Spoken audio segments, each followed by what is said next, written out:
নমস্কার, পাকবিচিত্রা সকলকে স্বাগত জানিয়ে আমি আজ আপনাদের আরেকটি নতুন রেসিপি করে দেখাবো ঝিঙে বাহার। তার জন্য এখানে আমি 600 গ্রাম ঝিঙে নিয়েছি। ঝিঙে খোসা ভালো করে ছাড়িয়ে নিয়েছি। খোসা ছাড়িয়ে ডুমো ডুমো করে কেটে নিয়েছি। তারপর ভালো করে ধুয়ে নিয়েছি। এখানে 6 টেবিল চামচ নারকেল কোড়া নিয়েছি।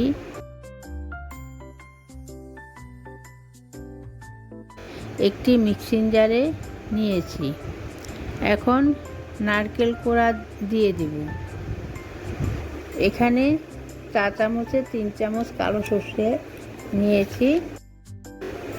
চা চামচের 1 চামচ পোস্ত একসঙ্গে বেটে নিয়েছি। পোস্ত দিয়েছি সর্ষে তেতো কাটানোর জন্য, না দিলেও হবে। এখন মিক্সি জারে ঢাকা দিয়ে দিব। আপনারা চাইলে পোস্তর পরিবর্তে চা চামচের 1 চামচ সাদা সর্ষে দিতে পারেন। একবার ঘুরিয়ে নিব, একবারে বেশি ঘোরাবেন না। গ্যাসে একটি কড়াই বসিয়ে রান্নার জন্য পরিমাণ মতো সর্ষের তেল দিয়ে গরম করে নিয়েছি। সর্ষের তেলে রান্নাটা করলে ফ্লেভারটা ভালো আসবে, ঝিঙে বাহারটা খেতেও খুব ভালো লাগবে। এখন ফোড়নে দিয়ে দিব চা চামচের 1/2 চামচ সাদা গোটা জিরে। এখন ফোড়ন ভেজে নেব যতক্ষণ ফোড়ন থেকে সুগন্ধ বেরোচ্ছে। দেখুন আমার ফোড়ন ভাজা হয়ে গেছে, ফোড়ন থেকে সুন্দর একটা গন্ধ বেরোতে শুরু করেছে। এখন দিব আগে থেকে কেটে রাখা ঝিঙে।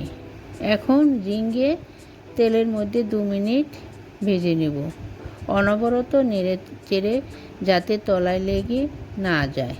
দেখুন আমার 2 মিনিট হয়ে গেছে। অল্প পরিমাণে নুন।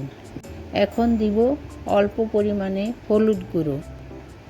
হলুদ অল্প করে দিতে হবে, বেশি দেওয়ার প্রয়োজন নেই। এখন আরও 30 সেকেন্ড ভেজে নেব। এ সময় গ্যাস লো টু মিডিয়ামে রেখেছি। এখানে নুন ঝাল আপনাদের স্বাদ মতো দিবেন।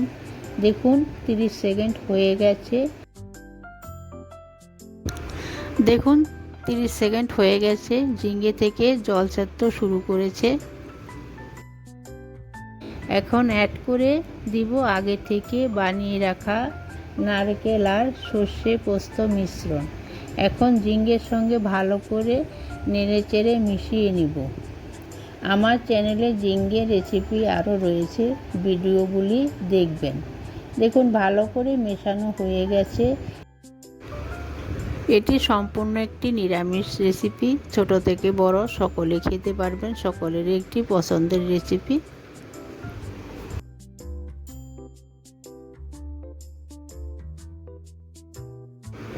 দেখুন আমার ঝিঙেটা কিন্তু অনেকটাই নরম হয়ে গেছে।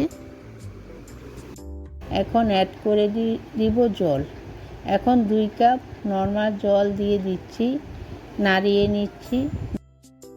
এখানে নুন ঝাল আপনাদের পছন্দ মতো দিবেন। আমার রেসিপিটি কেমন হলো কমেন্ট বক্সে অবশ্যই কমেন্ট করে জানাবেন।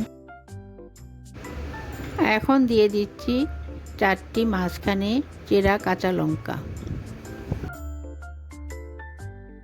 চা চামচে 1 চামচ চিনি মিশিয়ে দিচ্ছি। এখন গ্যাস মিডিয়ামে রেখে 8 থেকে 10 মিনিট ফুটিয়ে নেব। এখানে গ্রেভিটা আপনারা আপনাদের পছন্দ মতো রাখতে পারেন, আমি একটু গ্রেভিটা পাতলা রাখবো। দেখুন আমার 10 মিনিট হয়ে গেছে। ঝিঙে বাহার তৈরি হয়ে গেছে। আমি যেভাবে বানালাম আপনারা একবার হলো আমার মতো বানিয়ে গরম গরম ভাতের সাথে খাবেন, খুব ভালো লাগবে। এ ধরনের নতুন নতুন রেসিপি পেতে হলে চ্যানেলটি সাবস্ক্রাইব করবেন, ভিডিওটি দেখবেন, পাশে থাকবেন। নোটিফিকেশন পেতে হলে বেল আইকনটি অবশ্যই প্রেস করে দিবেন। ধন্যবাদ।